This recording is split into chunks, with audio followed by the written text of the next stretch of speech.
আজকের সকালটাই একটু অন্যরকম, হালকা ঠান্ডা হাওয়া, ফাঁকা রাস্তাঘাট আর দূরে শোনা যায় গ্রামের পুকুরের ডাক, সব মিলে এক অন্যরকম অনুভূতি।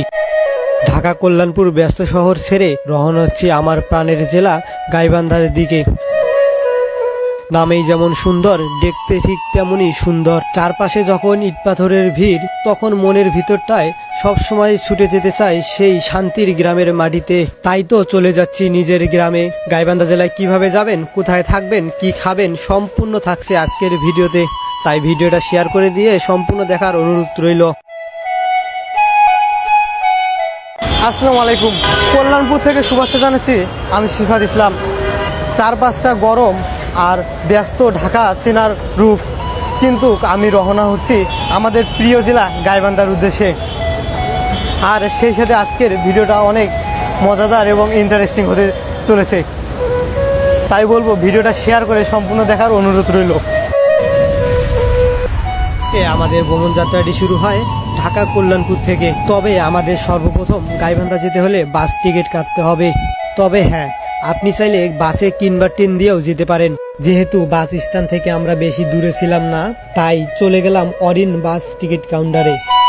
আর আমাদের বাস ভাড়া পড়েছে 700 টাকা। আপনি চাইলেও অনলাইনেও টিকিট কাটতে পারেন। এরপর আমাদের বাসটি গাইবান্ধার উদ্দেশ্যে রওনা করে 4টা 15 মিনিটে। এই ভ্রমণের সবচেয়ে গুরুত্বপূর্ণ ও বিশেষ অংশ হিসেবে ছিল যমুনা সেতু। এটি বাংলাদেশের সবচেয়ে বড় ও গুরুত্বপূর্ণ সেতু। আমরা যখন সেতু পার হচ্ছি, নিচ দিয়ে প্রবাহিত হচ্ছে বিশাল যমুনা নদীর পানি।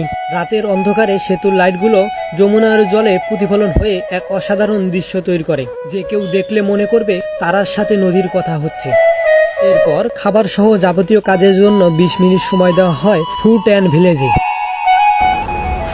আসসালামু আলাইকুম, আমাদের গাড়িটি ফুড ভিলেজে 20 মিনিটের জন্য বিরতি দেয় খাবারের জন্য। আমরা এখন ফুড ভিলেজে আছি। এই যে দেখুন, ফুড ভিলেজের ভিউটা দেখুন, এমনভাবে ডেকোরেশনটা করা হয়েছে, মনে হচ্ছে যে আমরা এখন কোনো একটা শ্রীলঙ্কার একটা বড় সড়ো একটা রেস্টুরেন্টের মধ্যে আছি। দেখুন, রেস্টুরেন্টের অনেক একটা বড় একটা ভিউজ দেখুন। সম্পূর্ণ গাছগুলো দেখুন মরিচবাতি দিয়ে সাজানো হয়েছে, এবং রেস্টুরেন্টের উপরগুলা নিচে পর্যন্ত দেখুন সেভাবে সুন্দরভাবে একটা ডেকোরেশন করা হয়েছে। দেখতে পাচ্ছেন আরও সামনে এই যে ফুড ভিলেজের রিসেপশন, তারপরে এই সাইডে রয়েছে আমাদের। এরপর আমরা হালকা নাস্তা করে আবার রওনা হই গাইবান্ধার উদ্দেশ্যে। সো আজকের ভিডিওটা এই পর্যন্তই। সবাই ভালো থাকবেন, সুস্থ থাকবেন। আবারও দেখা হবে নেক্সট ভিডিওতে।